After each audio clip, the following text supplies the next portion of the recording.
Bienvenue dans cette troisième édition de la journée des métiers de demain, organisée par Synergie Lab. C'est une journée qui est aujourd'hui devenue une journée à peu près incontournable, qui est dédiée à l'information, qui est dédiée à l'innovation, la formation et l'emploi, dans les secteurs notamment de l'énergie, du bâtiment, de la mobilité et de l'industrie. Alors, naturellement, crise sanitaire oblige, cette journée sera un peu particulière. Elle se déroule donc dans les studios de TV 78. Et vous pouvez aussi la suivre sur une plateforme de diffusion interactive qui sera également accessible cet après-midi, d'ailleurs, pour aller plus loin dans l'exploration des sujets. Alors, il y aura trois grands moments dans cette matinée. Dans la première, on va essayer de définir quelque chose dont on parle beaucoup, mais qu'est-ce que c'est concrètement la transition énergétique? Dans une deuxième partie, on va s'intéresser naturellement aux nouveaux métiers, aux perspectives d'emploi, aux métiers d'avenir, et puis, dans une dernière partie, aux actions spécifiques qui sont menées dans le territoire des Yvelines et notamment sur la communauté urbaine Grand Paris, Seine et Oise. Et pour introduire cette journée, je suis ravi d'accueillir François Garret, qui est le président de Synergie Lab, et le maire des Mureaux. François Garret, bonjour. Bonjour.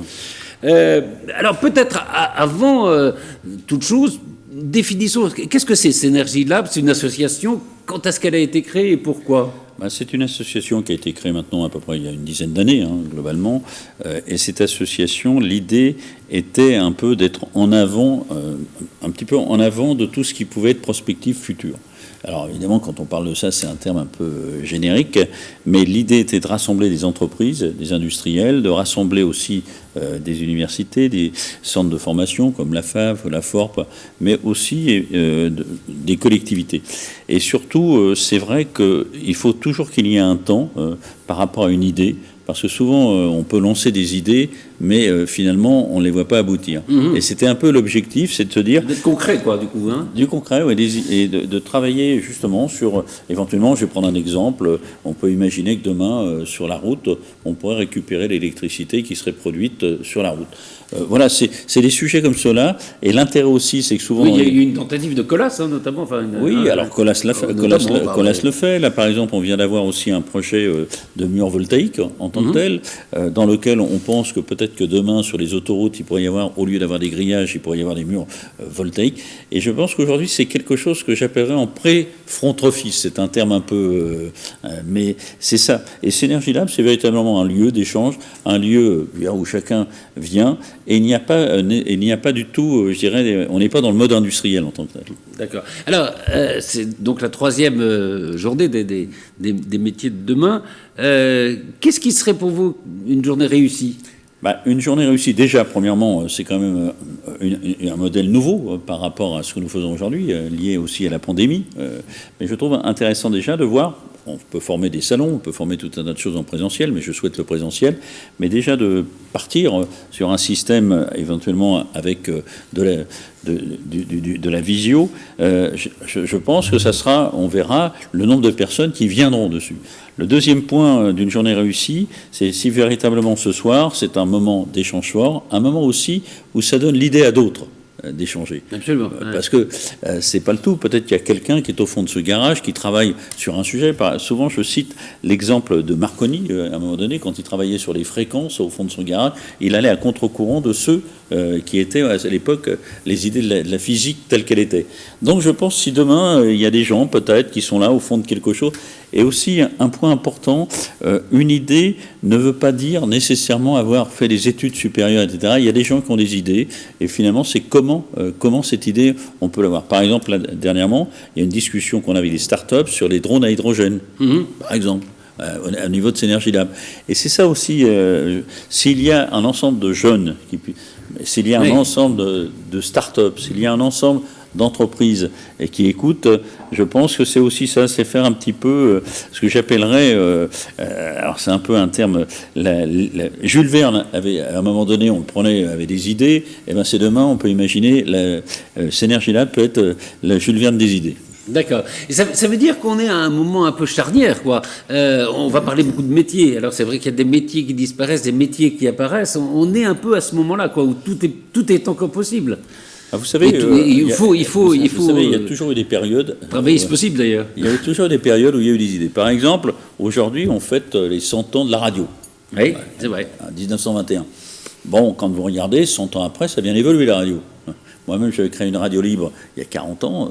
Oui, c'est les 40 ans aussi des radios libres. Des radios libres aussi.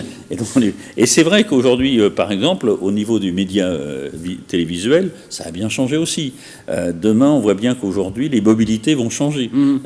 Et je crois qu'on est... Souvent, ce que l'on dit, c'est que ça évolue tous les 30 ans.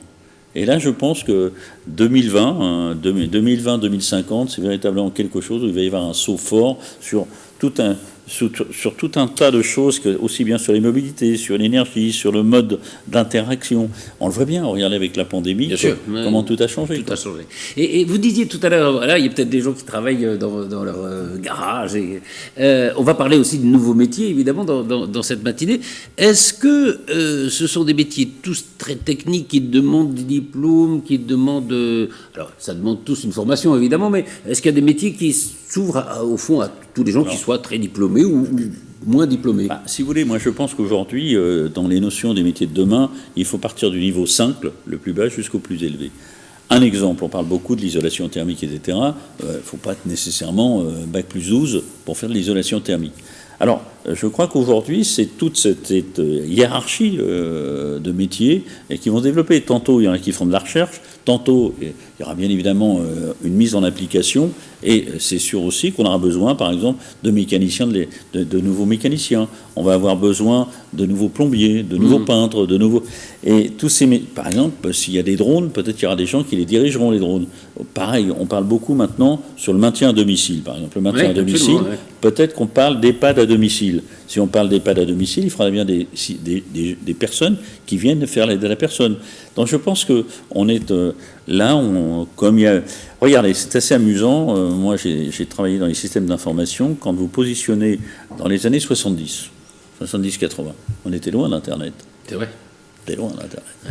D'ailleurs, on m'avait demandé à l'époque, j'avais un projet, on m'avait donné comme projet d'imaginer ce que pourrait être la banque de demain et ce que pourraient être les agences bancaires en 1980. Sauf qu'en 1980, quand on a pensé à cela, il n'y avait pas Internet. Oui, c'est ça. Donc il y a la dématérialisation, tout ça, on était très loin de l'imaginer, quoi. Et dans ce que vous dites, un terme important, dématérialisation. Est-ce que vous parliez de dématérialisation en 1970 ? Maintenant, c'est devenu un nom commun que tout le monde emploie, mais c'est vrai que... Par exemple aussi... On était loin d'imaginer, c'est vrai. On est toujours loin d'imaginer ce que sera le futur, d'ailleurs. Aujourd'hui, sur la mobilité, par exemple. Sur la mobilité, quand j'en discute, j'en ai eu l'occasion de discuter avec des grands fabricants d'automobiles, mais aussi avec d'autres. La mobilité, c'est quoi ? C'est la propulsion. La propulsion, demain, par exemple, vous êtes à pied, il faut bien une propulsion. Le deuxième terme, c'est la guidance. La guidance, aujourd'hui, quand on parle de système embarqué, etc., peut-être que demain, la guidance, imaginons un Alzheimer, on peut le ramener chez lui si on a un système pour le guider. Absolument. Un enfant qui ira à l'école, on peut ramener pour le guider. Peut-être qu'on peut lui mettre un drone à 10 mètres au-dessus. Ensuite, c'est les usages. On voit bien que tous ces termes... Là, la semaine dernière, on inaugurait une navette automatisée avec des systèmes embarqués. On voit bien qu'on est dans un mouvement important, et un mouvement important aussi avec le numérique et tous les changements qui vont être sur la notion, un terme qui était important, le terme connecté. Est-ce qu'il y a 40 ans, vous parliez d'être connecté ? Non, on parle de contact, peut-être. On parle de contact. Non, on voit bien, il y a des nouveaux mots. Absolument. Et qui correspondent à de nouvelles réalités, naturellement. Alors, cette matinée est consacrée à ce qu'on appelle la transition énergétique. Justement, on va essayer d'ailleurs de savoir concrètement de quoi il s'agit. Qu'est-ce que c'est pour vous, comment vous définiriez la transition énergétique ? Alors, si vous voulez, déjà, il y a un point important, c'est tout ce qui fait notre vie. Et quand je dis notre vie, ce n'est pas uniquement la vie des humains, mais c'est aussi la vie de la nature, la vie en général par rapport à la maîtrise de l'air, etc. Donc déjà, il est important aussi qu'on travaille par rapport à ces transitions énergétiques, tout ce qui est l'éthique et l'éducation. Ça, c'est fondamental, parce que si on veut véritablement faire évoluer la transition énergétique, il faut qu'il y ait aussi une responsabilité individuelle pour respecter, en général, tout ce qui nous entoure. Alors, quand on parle de transition énergétique, assez souvent, on pense uniquement à l'énergie. Oui. L'énergie. Mais il n'y a pas que l'énergie. Il n'y a pas que ça. Il n'y a pas que ça. Ou alors l'énergie, elle est partout aussi. L'énergie, elle est partout. Donc ça veut dire qu'aujourd'hui, d'un côté, bien évidemment, il y a cette notion d'énergie. D'un autre côté aussi, il y a maîtrise de la nature, quand même, c'est pas neutre, parce que la transition énergétique, quand on parle de ça, par exemple à l'agriculture, on parle de l'agriculture urbaine, on parle de tout un tas de sujets. Mais il y a aussi la maîtrise de l'air. Et c'est une transition aussi. Donc si vous voulez, aujourd'hui, je pense qu'on arrive, peut-être après une centaine d'années, une cinquantaine d'années, où c'est un mouvement dans lequel on comprend et on essaye de se dire quel monde nous nous sommes mis, peut-être qu'il faut faire quelque chose. Et j'ai écouté dernièrement des émissions, et je pense, d'ailleurs c'est Luc Ferry qui disait, quel monde on va laisser à nos enfants. C'est une nouvelle préoccupation qui est assez récente au fond, hein, l'idée d'imaginer le monde qu'on va laisser aux enfants. Et d'ailleurs, c'est nos générations qui le font. Quand on dit transition énergétique, le mot transition est important. C'est-à-dire qu'on passe d'un état A à un état B. Maintenant, la question, c'est de savoir comment, de l'état A à l'état B, on va définir quels seront les objectifs qu'on s'assigne. Alors, objectifs, bien évidemment. Un exemple. Demain, vous êtes chez vous. Est-ce que c'est la transition énergétique uniquement, par exemple, l'isolation ? Peut-être que demain, vous prenez, par exemple, les peintures, vous prenez les rideaux chez vous. Peut-être que les rideaux pourraient être utiles. Ouais. Demain, peut-être qu'on pourra produire de l'énergie directement avec ses vêtements, ce qui a déjà commencé. Regardez par exemple alors on va pas dire un runner, c'est pas joli, mais un coureur à pied. Quand vous regardez comment Alain Mimoun, avec quoi il courait, Michel Bernard, Michel Jazzy, avec quoi il courait, mais il courait avec des pointes, etc. Mais quand même les maillots tels qu'ils étaient. Et aujourd'hui on voit bien que les maillots, l'équipement changent. Mais je crois beaucoup à toutes ces notions de production d'énergie par soi-même, cette production aussi par rapport à chez soi, aussi sur la qualité de l'air. Là, avec la pandémie, on se dit pourquoi dans les écoles, etc., il ne faudrait pas avoir une air plus pure. Donc c'est véritablement un sujet, un grand virage en tant que tel. Et très honnêtement, ce virage n'est pas le virage d'un mouvement politique. Non, je crois que c'est... Voilà, il y a une sorte de consensus. Hein. C'est plus qu'un consensus. Aujourd'hui, c'est une nécessité. Enfin, voilà, je pense qu'aujourd'hui, il y a cette notion, je dirais, de respect, de respect de l'environnement. Ça nécessite une éducation, ça c'est important. D'ailleurs, les enfants, je les vois bien quand ils parlent. Une éthique aussi, une responsabilité individuelle, et bien évidemment, par rapport à cela, il faudra aussi peut-être qu'il y ait d'un autre côté, si demain quelqu'un ne respecte pas et pollue, peut-être qu'il faudra des sanctions assez importantes. Mais c'est un vrai sujet. C'est un vrai sujet, c'est le sujet qui va occuper les mois et les années qui viennent et qui va nous occuper dans cette matinée. Merci infiniment François Garret. Eh ben, on va commencer alors concrètement à entrer dans le vif du sujet avec le premier thème, en route vers de nouvelles énergies.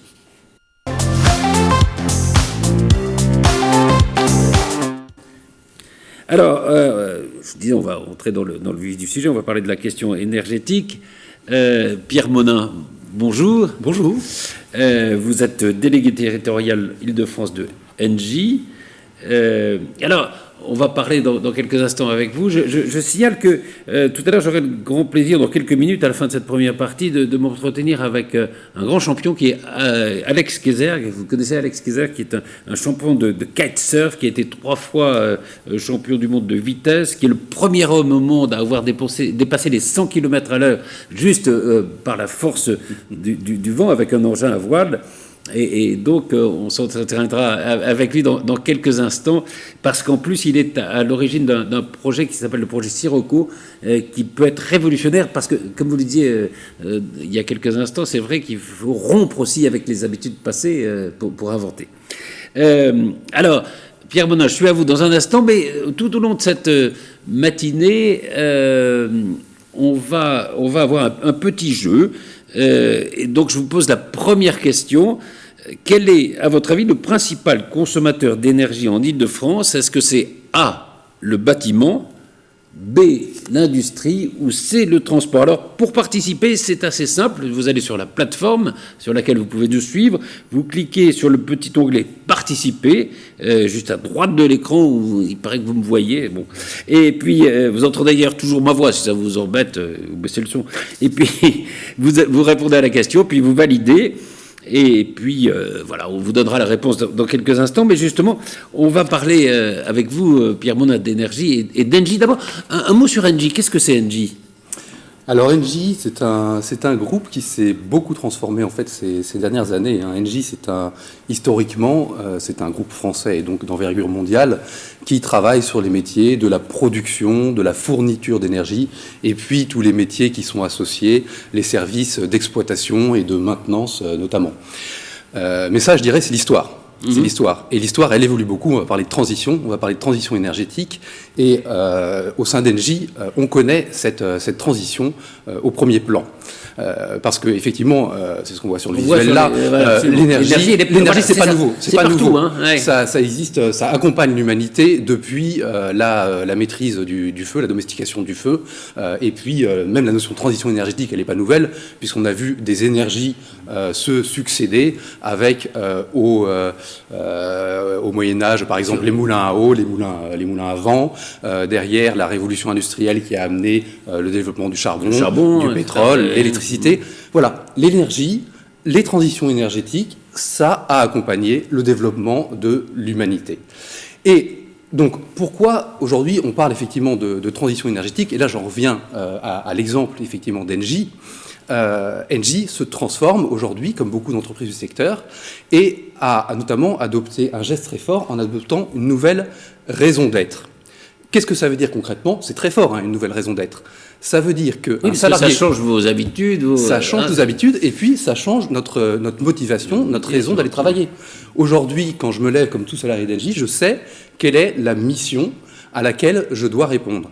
Et cette mission, c'est d'agir pour accélérer la transition vers une économie plus neutre en carbone, donc on pourra voir ce que ça veut dire exactement, et cela par des solutions qui sont plus sobres en énergie et plus respectueuses de l'environnement. Alors peut-être on peut aller un peu plus loin. Qu'est-ce que ça veut dire neutre en carbone, justement ? Alors, la neutralité carbone, la neutralité carbone, c'est effectivement un concept extrêmement important. La neutralité carbone, ça veut dire ne pas émettre dans l'atmosphère plus de CO2 que l'on est capable d'en absorber.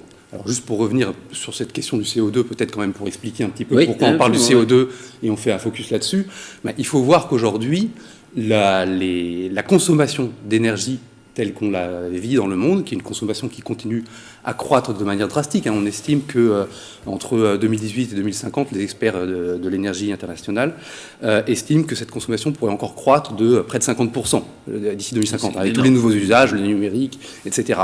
Or, notre système repose encore aujourd'hui massivement sur les énergies fossiles qui émettent du CO2, du dioxyde de carbone dans l'atmosphère. Ce CO2, il crée une couche dans l'atmosphère qui crée des problèmes de santé au niveau local, de qualité de l'air, vous en avez parlé tout à l'heure, mais qui, de manière beaucoup plus globale, crée un problème de réchauffement, c'est ce qu'on appelle l'effet de serre. Et là, les prévisions les plus pessimistes estiment qu'on pourrait arriver à un réchauffement de 6 à 8 degrés d'ici la fin du siècle. Alors 6 à 8 degrés, ça peut paraître anecdotique, c'est énorme. C'est la fonte du pôle Nord d'ici quelques années, c'est des famines, des sécheresses, etc. Donc il faut que...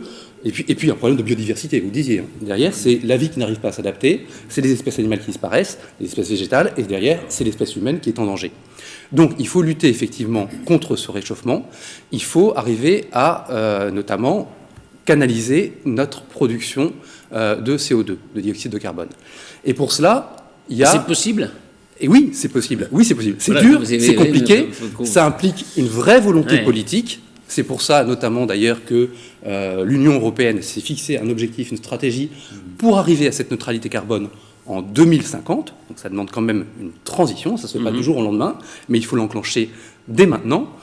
Et ça repose essentiellement sur 2 leviers. Le premier levier, c'est celui de l'efficacité énergétique. Alors l'efficacité énergétique, c'est quoi comme concept ? C'est très simple. C'est-à-dire que moins vous consommez ou mieux vous consommez, eh bien moins vous émettez de dioxyde de carbone dans l'atmosphère. Moins vous avez de rejet. Alors ça se traduit à différents niveaux. Ça peut être de manière individuelle dans votre comportement de tous les jours, dans la manière dont vous utilisez l'énergie et vous pensez à éteindre la lumière, voilà, des choses, votre ordinateur, des choses très simples. Et puis, ça peut être dans la conception ou le pilotage des systèmes.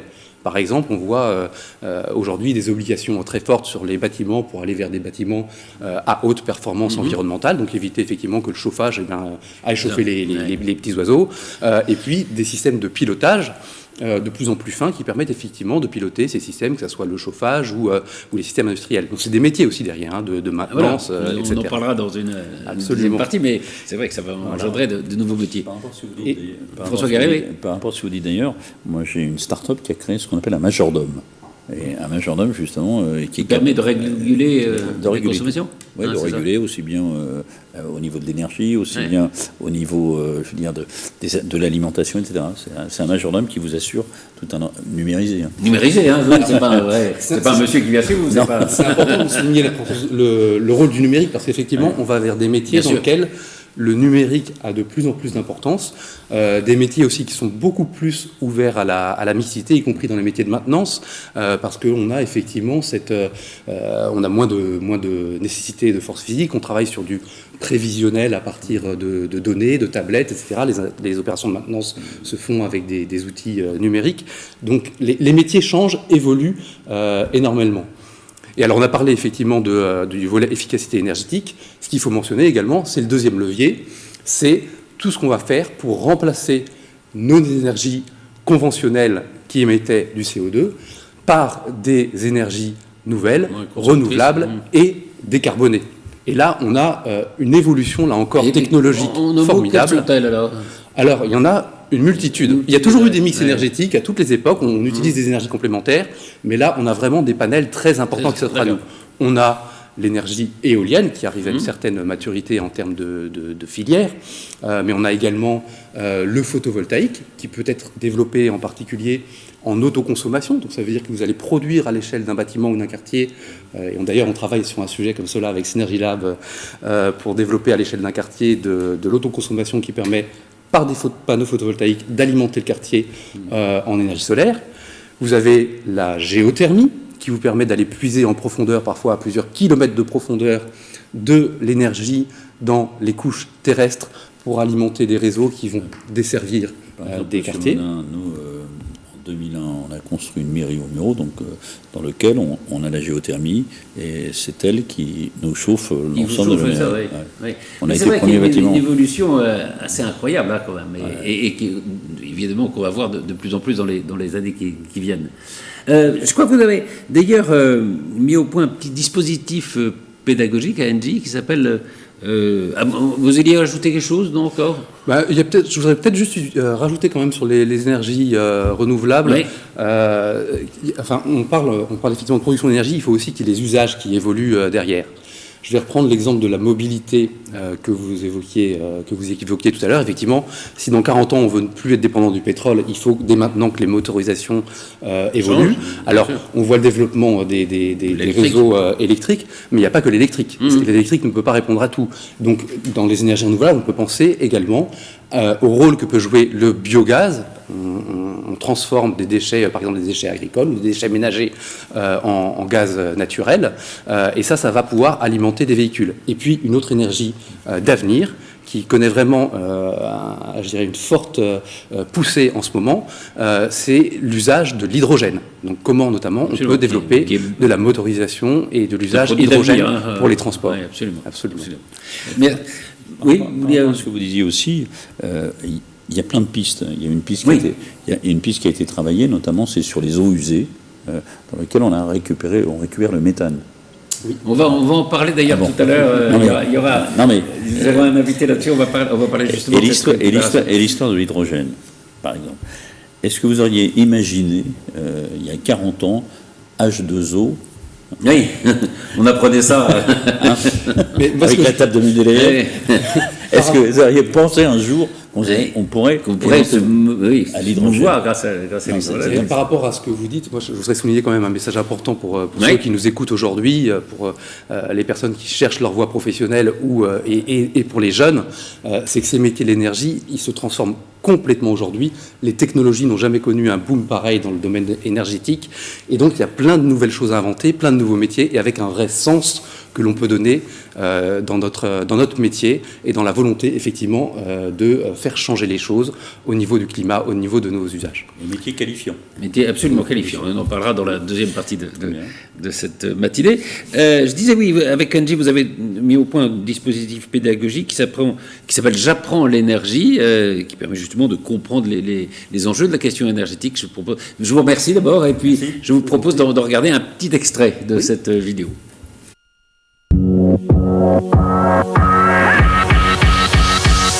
L'énergie sous toutes ses formes est une ressource qu'il faut préserver et mieux consommer. Donc J'apprends l'énergie, c'est un outil pédagogique pluridisciplinaire, innovant, qui permet sans tabou de comprendre l'énergie et ses enjeux. Le dispositif repose sur 2 fondamentaux, un site internet entièrement dédié sur lequel on peut aller chercher de la matière, de l'information, des ressources et surtout interagir avec nous, et une communauté de près de 400 ambassadeurs qui vont faire vivre le dispositif en réalisant des interventions dans les classes, dans les salons, dans les forums et permettre la visite de sites.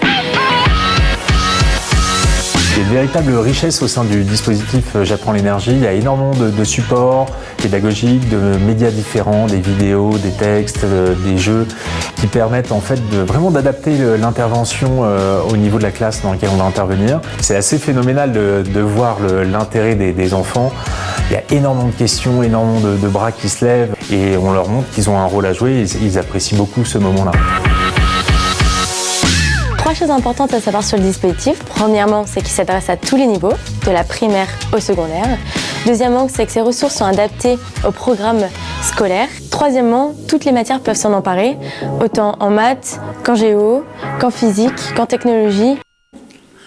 Pierre, on a un petit commentaire sur cette vidéo, c'est un petit extrait. Hein. Oui, non, très, très rapidement. Juste effectivement, J'apprends l'énergie, c'est un dispositif qui a été développé par Engie et en lien avec les académies, et notamment les académies franciliennes. Et donc nous sommes un réseau en fait d'environ 400 ambassadeurs au sein du groupe Engie, donc j'en suis un moi-même, qui sommes volontaires et bénévoles en fait pour intervenir et appuyer avec tout le support pédagogique que l'on peut trouver là, les interventions dans les écoles, dans les établissements, pour permettre aux jeunes de connaître ces enjeux de l'énergie, ces métiers qui sont des métiers extrêmement riches et prometteurs pour l'avenir. Et ça, on le trouve sur le site d'Engie, hein. On le trouve sur le site d'Engie, et puis vous avez également des contacts qui permettent de prendre contact avec les responsables du programme, et on se fait un plaisir d'intervenir auprès des jeunes et des enseignants. Merci beaucoup Pierre Monin. Alors, je vais donner quand même la réponse. Voilà, vous voyez, la première question de ce jeu. Quel est le principal consommateur d'énergie en Île-de-France ? Eh bien, c'était la réponse A, le bâtiment. On aurait pu croire que c'était l'industrie ou le transport. Non, c'est le bâtiment qui est le principal consommateur. Et on va en parler avec mon nouvel invité, Thomas Bouillet. Bonjour. Oui, bonjour. Bonjour à tous. Vous êtes le chef du service énergie et bâtiment de la DRIEAT. Alors, c'est la direction de l'environnement, de l'aménagement et des transports. Exactement. Alors, justement, on peut revenir sur, au fond, la question de ce jeu. Quels sont les grands consommateurs d'énergie en Île-de-France ? Alors, vous les voyez qui s'affichent ici, hein, et effectivement, c'est pas toujours connu, comme vous l'avez dit. Le principal grand consommateur, c'est le bâtiment. 60% quand même de la consommation d'énergie du territoire, uniquement dans le bâtiment. En fait, on le sait tous, quand on paye nos factures de fioul, d'électricité ou de gaz, le consommateur très principal, c'est le bâtiment. Dites-vous qu'au sein des consommations du bâtiment, la moitié, c'est simplement le chauffage. Donc, en hiver, on va réaliser le pic de consommation d'énergie pour des besoins de chauffage dans nos bâtiments. Un mot supplémentaire quand même sur le bâtiment, pour dire qu'un peu plus de la moitié de cette consommation, c'est ce qu'on appelle le tertiaire, hein, c'est vos bureaux, les bâtiments publics que vous voyez. Et puis, un petit peu moins de la moitié, c'est les habitations. Ouais. Et juste derrière ça, on va trouver la mobilité. Alors c'est pareil, hein, je pense qu'on connaît à peu près les consommations de la mobilité. On va penser souvent à la voiture, avec des mobilités pétrole, diesel, etc. Il ne faut pas oublier le train, hein, qui marche très souvent à l'électricité également. Et en fait, de manière peut-être un petit peu moins connue, l'industrie se trouve quand même assez loin derrière, particulièrement en Île-de-France, qui n'est pas une région très industrielle, et puis l'agriculture, qui se trouve vraiment tout loin derrière. D'accord. Donc c'est très bien parce qu'on a un tableau qui peut Alors là, on a un autre tableau sur l'air renouvelé, les fuites, évidemment, les toits. Oui, qu'est-ce qui, au fond, nous coûte en consommation d'énergie dans le bâtiment, hein, c'est ça? Exactement. Et ce qui est intéressant de voir, alors on le sait pas toujours, hein, c'est que là, c'est les pertes de chaleur qu'on voit. Et souvent, alors ça, c'est les chiffres sur une maison, mais très souvent, ce sont les toits, mais également, est-ce qu'on sait moins parfois, les murs. Et puis après, bien sûr, ça va dépendre de la forme de la maison, des matériaux, etc. Mais c'est là aussi où se trouve, puisque c'est le thème, les métiers d'avenir. C'est-à-dire qu'on voit que concrètement, c'est l'isolation du tout, l'isolation des murs qui vont permettre de moins consommer d'énergie, qui vont permettre de réussir cette transition énergétique. Et donc, il y a des engagements très très forts par les autorités publiques à justement des encouragements, je parle vraiment de subventions, hein, à isoler les toits, à isoler les combles, à isoler les murs. Et c'est ça qui, demain, va créer vraiment des métiers d'avenir extrêmement importants dans ces domaines. Alors, on a un certain nombre de textes qui nous fixent des repères, des objectifs en cette matière. Il y a la loi de transition énergétique, il y a le plan de relance qui fait de la transition un des grands objectifs, il y a la loi climat et résilience. En gros, qu'est-ce que nous disent tous ces textes et à quoi ils nous engagent ? Oui, ces textes, ils sont de plus en plus, je dirais, volumineux et touffus. Ils nous engagent à quoi ? Je pense que, comme ça a été dit précédemment, ils nous engagent à tous à essayer de lutter contre le changement climatique. Dites-vous que l'objectif de la COP21, c'est pas plus de 2 degrés à l'horizon 2100. 2 degrés, en France, c'est déjà à plus 1,8. Vous voyez que la marge, elle est extrêmement faible. Alors la France se réchauffe plus vite, hein, la France mais l'Europe, que le reste du monde. Néanmoins, vous voyez que le changement est déjà là. Donc, notre objectif principal, c'est de mener ça à tout prix, je dirais, pas à tout prix, mais de rester ça avec vraiment beaucoup de puissance. En effet, les conséquences pourraient être dramatiques si on laissait le changement climatique complètement déraper. Et pareil, il y a un objectif principal, c'est sortir des énergies fossiles. Je pense qu'il faut vraiment qu'on l'ait en tête. L'idée, c'est plus de fuel, plus de pétrole. Et donc, pour ça, il y a 2 solutions. Retenons-le comme ça vraiment. La première, c'est la sobriété énergétique, moins de consommation d'énergie. Et ça veut pas forcément dire, entre guillemets, un retour en arrière. Ça veut aussi dire des bâtiments mieux isolés ou des solutions alternatives de mobilité qui sont tout aussi agréables. Oui. Et ça veut aussi dire un verdissement des énergies. On remplace l'énergie au fioul et au gaz par des énergies électriques, par des énergies du type géothermique, comme ça a été dit, ou biogaz. Est-ce que la crise sanitaire a constitué une sorte d'accélérateur, justement, dans les changements, peut-être dans nos habitudes, peut-être dans la façon de consommer, de la façon de dépenser l'énergie ? Moi, je pense que oui. Alors, on l'a probablement tous vu, je dirais, sur le comportement. Peut-être avez-vous vu en Île-de-France, alors surtout dans la partie la plus dense, se développer toutes ces coronapistes, on les appelait comme ça, ce sont des pistes vélos. Oui. Et on a vu l'usage du vélo exploser très récemment. Alors, pas toujours en remplaçant d'usage routier, hein, c'est parfois pour ne pas aller dans les transports en commun, mais néanmoins, on voit qu'il y a un très fort accélérateur des changements de comportement, notamment en matière de mobilité. Et ça, je pense qu'il y a une prise de conscience qui a été, je pense, quand même très très forte et qui ne fait qu'accélérer. À côté de ça, là, mais énormément de moyens derrière. Hein. Le plan de relance est absolument conséquent. C'est le plus grand depuis la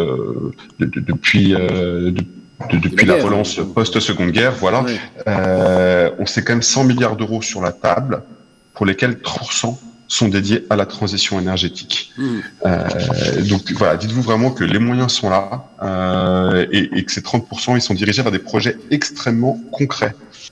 Si on parle vraiment concret, les objectifs de l'État est de rénover 2,5 millions de logements en 5 ans. C'est d'aller remplacer 1 million de chaudières fuel. C'est vraiment, on est dans les grands ordres de grandeur. Hein. C'est d'aller 100 000 bornes de recharge électrique pour alimenter 1,2 million de véhicules électriques d'ici à 2023. C'est demain 2023. Et encore d'implanter plus de 12 000 mâts éoliennes. Donc vous voyez qu'on est vraiment sur des objets très avec des ambitions très fortes. Très forte. En un mot, parce qu'il faut qu'on aille un petit peu plus vite. C'est vrai que des gens se demandent, mais comment on peut concilier ces objectifs et quand même le développement économique? Est-ce que tout ça est conciliable? C'est le défi, bien entendu.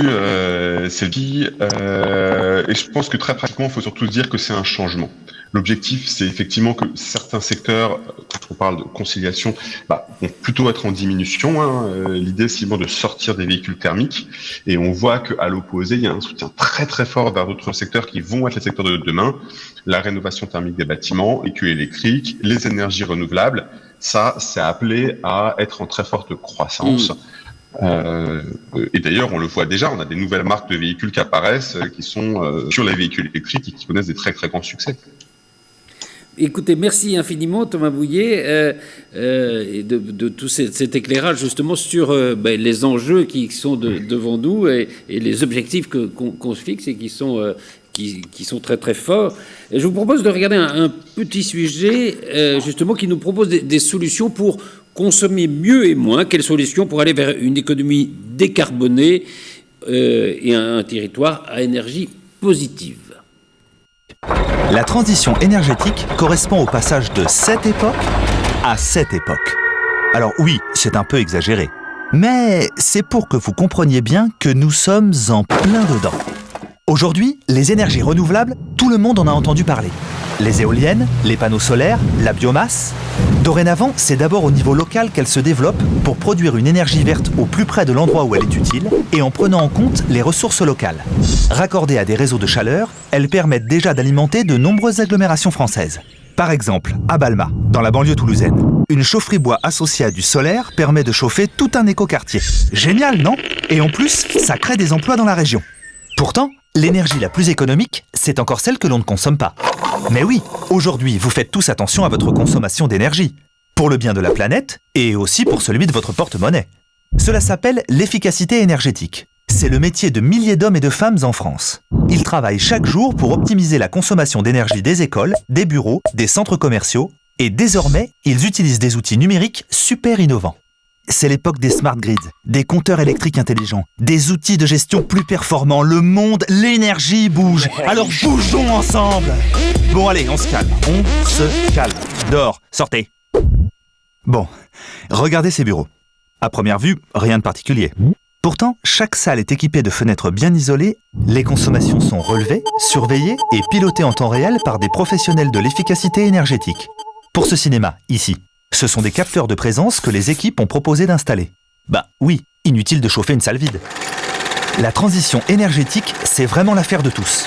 Pour que chaque personne soit impliquée, il faut sensibiliser, montrer des petits films par exemple, faire visiter les usines de production d'énergie. Bref, c'est aussi de nombreuses conférences dans les écoles où la sensibilisation des plus jeunes est primordiale. Et non Martin, on n'ouvre pas la fenêtre dans une salle qui est chauffée. Tous ces éco-gestes, ces éco-conseils doivent entrer dans nos habitudes. Parce que sans consommateurs, on ne relèvera pas le défi de la transition énergétique. Un très joli sujet, très bien fait. J'allais dire fichu, très bien fait. J'accueille deux nouveaux invités. Nadia Kaminski, bonjour. Bonjour. Vous êtes conseillère fer et chargée de mission éco-construction chez Énergie Solidaire. Et Marc Fleury, vous êtes directeur territorial des usines de Enedis. Alors, Nadia Kaminski, je vais commencer avec vous. Peut-être d'abord, on va essayer de définir qu'est-ce que c'est Énergie Solidaire et qu'est-ce que c'est le réseau fer. Alors, Énergie Solidaire, c'est une association qui a été créée en 1998 à but non lucratif. C'est une association qui lutte contre le dérèglement climatique et nous portons plusieurs dispositifs, dont le dispositif FAIR.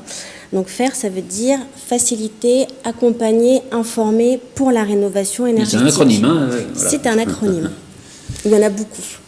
Il y en a beaucoup, absolument. Non, mais c'est un acronyme qui veut dire quelque chose, FAIR, parce que ça veut dire agir aussi quand même. Hein. C'est ça. Et on peut dire que c'est le service public de la rénovation énergétique ? C'est un service public pour la rénovation énergétique. C'est un service qu'il y a sur toute la France et nous sommes relais local de l'ADEME. D'accord. Et vous adressez à quel public ? Les particuliers, les professionnels aussi ?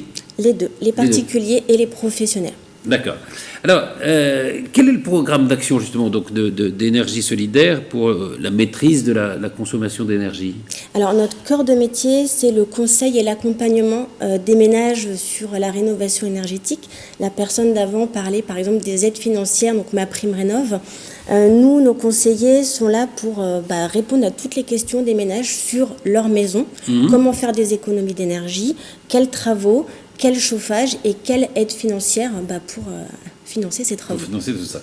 Alors, vous vous intéressez notamment à la rénovation du bâti.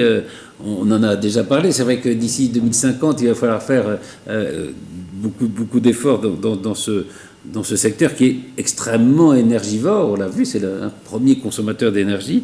Mais en réalité, pour rendre les bâtiments un peu moins énergivores, justement, il n'y a pas qu'une seule solution. Et non, il n'y a pas qu'une seule solution, il y a plein de solutions. Il faut vraiment s'adapter au logement des ménages. Et nous, par exemple, à Carrière-sous-Poissy, nous avons créé une matériothèque avec la communauté urbaine Grand Paris Seine-et-Oise. Et nous invitons les ménages, les professionnels, les futurs aussi professionnels, à venir nous rencontrer et justement venir découvrir toutes ces solutions avec notamment les écomatériaux. D'accord. Alors justement, Marc Fleury, on va parler avec vous plutôt de l'utilisation de systèmes intelligents, puisque c'est un des vecteurs formidables de l'innovation. Mais d'abord, je disais que vous êtes directeur territorial des Enedis des Yvelines. Pour ceux qui ne sauraient pas, qu'est-ce que c'est Enedis déjà? Alors rapidement, en quelques mots, Enedis, c'est une entreprise nationale de service public qui est ancrée dans les territoires. Notamment dans les Yvelines, par exemple, on a 4 sites d'implantation dans les Yvelines et sur l'ouest Île-de-France, une dizaine de sites. Nous sommes gestionnaires du réseau public de distribution. On voit derrière vous, à l'écran, les hommes et les femmes d'Enedis qui interviennent dans les véhicules bleus. Et notre travail, c'est d'amener le courant au plus près des utilisateurs du réseau, jusque, par exemple, pour les clients particuliers, jusqu'au compteur Linky, qui est une des premières briques des réseaux intelligents. Alors justement, ces réseaux intelligents, ils vont être très importants dans ce qu'on appelle la transition énergétique. Qu'est-ce que c'est ces réseaux intelligents? Par exemple, on parle beaucoup des smart grids. Et alors, qu'est-ce que c'est? Exactement. Donc, Enedis est un acteur central de la transition écologique à plusieurs titres. Tout d'abord, on raccorde l'ensemble des énergies renouvelables qui sont raccordées sur notre réseau. La grande majorité de ces installations sont raccordées sur le réseau. Et il a fallu moderniser notre réseau, le rendre plus performant et le rendre adapté à cette transition écologique qu'on voit devant nous. Et donc c'est là où on a appelé ce terme de réseau intelligent, avec la mise en place de nombreux capteurs. Il y a le compteur Linky, mais aussi d'autres capteurs qui sont mis en place sur le réseau. Et à titre d'illustration, on a aujourd'hui des agences de supervision qui peuvent télécommander à distance le réseau et dépanner les clients dans la grande majorité des cas. Ah d'accord, oui, donc c'est très... Très concret. Très concret, oui. Est-ce qu'on a une idée, au fond, en matière, évidemment, de point de vue énergétique, de ce à quoi pourrait ressembler la ville de demain? Oui, alors effectivement, on travaille sur ce qu'on appelle des démonstrateurs qui nous permettent, avec un écosystème de partenaires, d'envisager les différentes solutions pour la ville de demain. Et donc, parmi ces solutions, les réseaux électriques font partie d'une des clés de ce fonctionnement des réseaux intelligents, avec ce qu'on peut appeler des boucles locales de fonctionnement, où il y a de la production décentralisée qui est en place, le réseau qui permet d'acheminer aux différents consommateurs et de répartir la production locale sur les différents consommateurs. Tout ceci raccordé à l'ensemble du réseau d'Enedis pour assurer une cohérence sur l'ensemble du territoire. Alors Enedis aide aussi les collectivités, notamment sur l'accompagnement, notamment sur l'électrique. Comment ça se passe? Tout à fait, on est, comme on l'a vu, l'histoire de l'énergie est une longue histoire et on est à un moment pivot pour les réseaux électriques avec cette décentralisation de la production. Et donc on accompagne les collectivités pour penser au mieux la ville de demain et l'organisation. Donc on intervient à différents niveaux, à travers des contrats de transition écologique, mais aussi, par exemple, autour de la mobilité électrique, sur la mise en place des schémas directeurs de raccordement des installations de recharge de véhicules électriques. Et donc ça, c'est très concret. En plus, hier, le gouvernement a publié son guide d'accompagnement à destination des collectivités locales et des intercommunalités pour mettre en place ces schémas de raccordement. Et donc Enedis accompagne sur la phase diagnostique pour positionner au mieux, en fonction des besoins des utilisateurs et des opérateurs de recharge, et la localisation du réseau dans le meilleur souci d'intérêt général. Alors j'ai vu dans les images qui passaient, on parlait aussi de métiers, on va parler de nouveaux métiers qui vont être qui vont naître grâce à cette transition énergétique. Est-ce que ça va générer chez vous, chez Enedis, aussi beaucoup de nouveaux métiers? Oui, effectivement. Alors le réseau... Et d'emploi. Pardon ? Et d'emploi, du coup. Exactement. Donc le réseau se transforme, on le voit bien, on s'y adapte, on le prépare, et donc nos métiers évoluent. Par exemple, on voit bien que sur toute la partie télécommunication, il y a des nouvelles attentes, sur la partie gestion des capteurs, sur la partie supervision, mais aussi sur des choses plus concrètes. On utilise par exemple des drones pour aller visiter les lignes d'Enedis, pour se rendre compte de l'état et de la maintenance sur nos lignes. Donc on voit bien que les métiers évoluent, ils s'adaptent à cette transition écologique, et à ce titre-là, nous avons un programme d'embauche d'une centaine de recrutements, à la fois des contrats à durée déterminée, mais aussi de l'alternance par an, sur la partie ouest Île-de-France. Donc ça représente sur 1700 personnes, une quinzaine de sites. On renouvelle, on recrute une centaine de personnes par an régulièrement pour s'adapter à ces nouveaux métiers. Sur le site d'Enedis, il y a les offres. Tout est accessible sur le site, en ligne sur votre plateforme. Et sur la plateforme, évidemment. Exactement. Évidemment. Merci infiniment, Marc Fleury et Nadia Kamensky. Je vous dis tout à l'heure, il va être temps de recevoir l'invité d'honneur de cette première partie, qui est le champion de kitesurf Alex Kézergue, avec qui nous allons parler notamment du projet Sirocco. Mais avant de le recevoir, justement, je vous propose cette vidéo qui nous présente ce projet assez révolutionnaire, vous allez voir, et assez fantastique, qui est le projet Sirocco.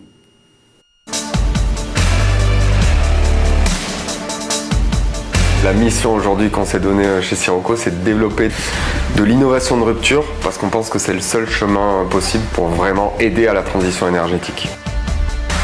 Le transport maritime, c'est un domaine qui a très peu évolué ces 50 dernières années.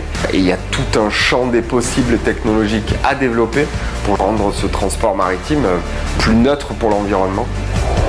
Cette innovation, on la crée en s'attaquant à des challenges hors du commun comme le record de vitesse. Tous les bateaux à voile fonctionnent à peu près de la même manière. On contre l'eau et on utilise le vent.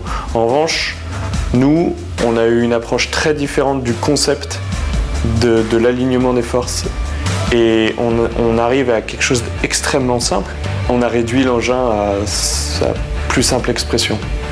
Et c'est ce qui nous semble être le plus efficace sur l'eau. Mais c'est aussi ce qui demande le plus de contrôle et le plus de recherche, parce que c'est quelque chose de nouveau. Si on prend l'exemple d'un catamaran, si la force du vent augmente, elle va augmenter jusqu'à un point où le catamaran il se retourne. Et ça va être sa limite de puissance maximum. Nous, on veut s'affranchir de cette limite, et pour s'en affranchir, on se rend compte que si on fait s'appliquer ces flèches, ces deux forces au même point, sur notre concept de Speedcraft, on aligne ces deux forces pour que ce soit plus une limite pour nous en termes de puissance. The thing is that we define a geometry that will generate the formation of vapor by increasing the velocity of the flow around the foil. We cannot avoid this cavitation, so what we think is that we are going to use it in a steady way so that we can be stable during the run. We can profit from that so that we can reduce the friction on the surface. Le record, c'est une source d'inspiration, une source d'innovation pour toute l'équipe, parce qu'on aime tous le sport et on se lève le matin pour aller chercher ce record, justement, être les plus rapides sur l'eau. On est tous des sportifs. Et c'est sur cette route qu'on crée et qu'on innove tous les jours. On ne veut pas simplement améliorer le record. Notre objectif, c'est pas 121 km/h. Aujourd'hui, on se propose carrément de pulvériser le record.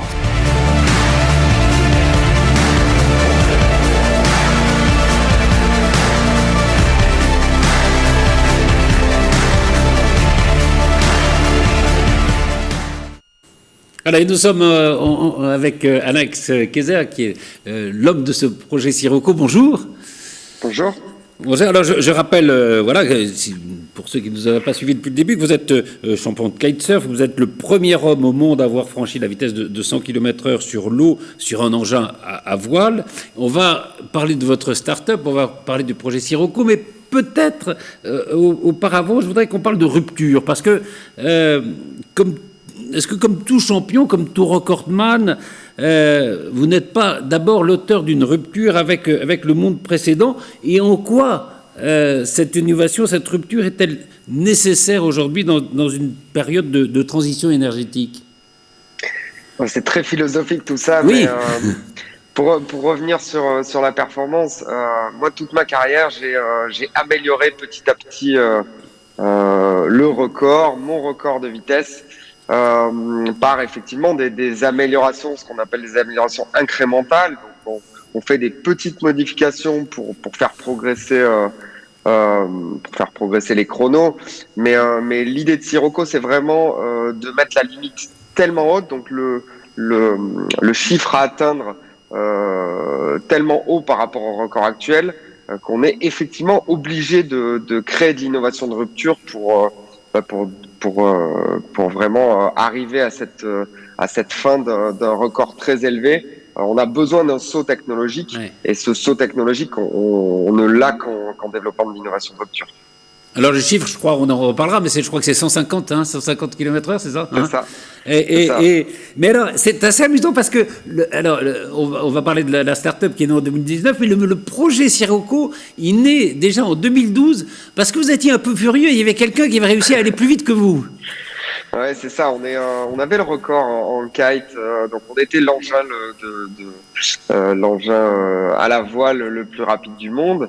Et en 2012, on a un bateau qui est passé devant, qui s'appelle Sail Rocket, skippé par Paul Larsen, qui arrivait avec justement une innovation de rupture, avec un nouveau concept qui nous a mis 10 nœuds dans la vue. Donc c'était une marche presque impossible à atteindre en kitesurf, et du coup c'est de là qu'est partie l'idée de créer un engin de vitesse, un nouvel engin de vitesse, un nouveau concept, mais qui dit engin de vitesse dit besoin d'une équipe autour de moi. Moi je viens du monde du sport, du marketing, mais je suis pas ingénieur. Donc il a fallu que je m'entoure avec des associés, avec une équipe technique de très très haut niveau, une équipe de passionnés qui soit capable de relever ce challenge avec moi.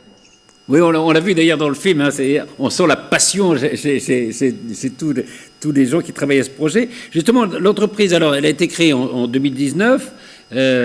Votre objectif, c'est donc le record mondial absolu de vitesse, et vous êtes fixé, je crois, 2022 pour y parvenir.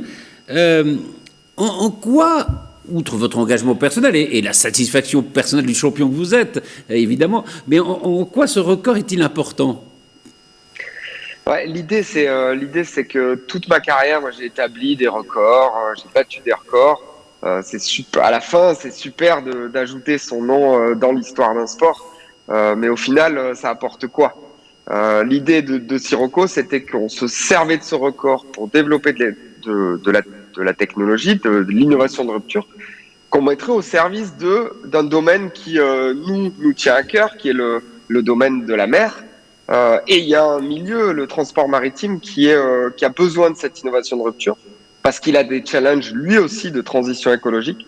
On n'y pense pas assez souvent. On parlait tout à l'heure des rejets de CO2 par rapport aux différents domaines, mais le transport maritime, aujourd'hui c'est la quasi-totalité des marchandises que vous trouvez dans le commerce qui sont transportées par la mer. C'est plus de 90% des marchandises transportées par la mer, et du coup un impact environnemental qui est aujourd'hui ramené au tonnage, qui est finalement pas grand-chose, mais la courbe du transport maritime, elle ne va faire que croître. D'ici 2050, on prévoit que ça va être multiplié par 4, et du coup que les rejets, si on fait rien, ils vont être plus que quadruplés. Donc l'idée, c'est vraiment d'apporter de l'innovation de rupture qu'on va développer, nous, chez Sirocco, pour aider à la transition énergétique de ce transport maritime, et du coup réduire son empreinte environnementale. Oui, c'est ça, c'est la conception même de la navigation, du transport maritime, à quoi peut servir le projet Sirocco. Alors, on voit l'engin, c'est quoi? C'est une sorte de capsule biplace, hein, c'est ça?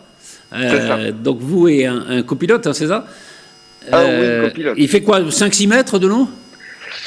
6 à 7 mètres. 6 à 7. C'est et ça.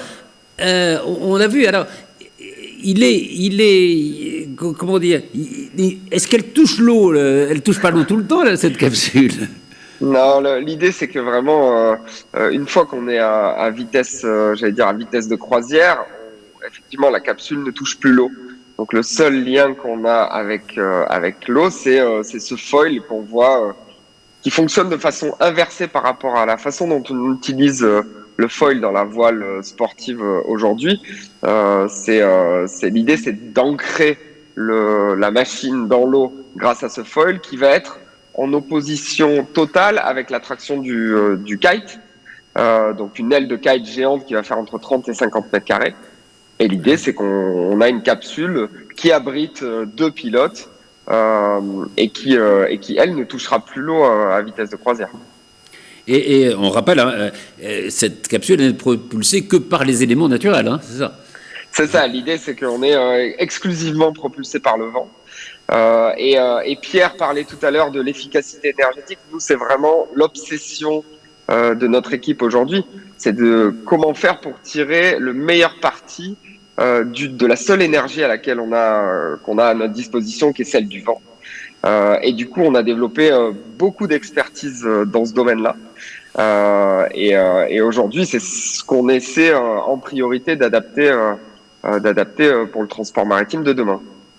Alors, le record, vous avez dit que c'est pour 2022. Les essais et la tentative, vous avez des dates déjà ou...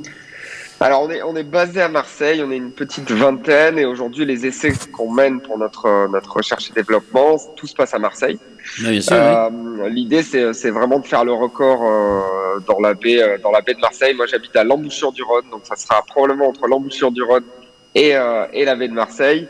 Et c'est des essais qu'on mène aujourd'hui. On a un prototype radiocommandé qu'on va présenter tout début juillet, échelle 1/3 de l'engin final. Et puis effectivement une tentative de record qui se passera à partir de mi-2022. D'accord. Écoutez, on va suivre ça avec passion et puis en vous encourageant le plus possible. Je ne sais pas ce qu'on peut faire pour vous, mais enfin, on va croiser les doigts. Vous souhaitez bon vent, c'est pas mal. Voilà. Et on essaiera de venir vous voir. Merci infiniment, Alex Kézergue. Merci tout le monde. Et puis voilà. Et merde, si je peux dire.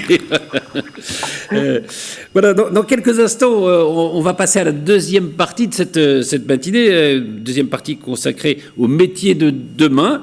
D'ailleurs, on a demandé aux gens dans la rue, c'est quoi à votre avis les métiers de demain? Je pense que les métiers importants de demain sont les métiers autour de la robotique, même du digital. Il y aurait aussi les métiers de l'énergie parce qu'en fait on a besoin de rationner notre consommation d'énergie. Le métier de demain, ça peut être tout ce qui concerne la protection de la planète, parce qu'une planète, on n'en a qu'une finalement.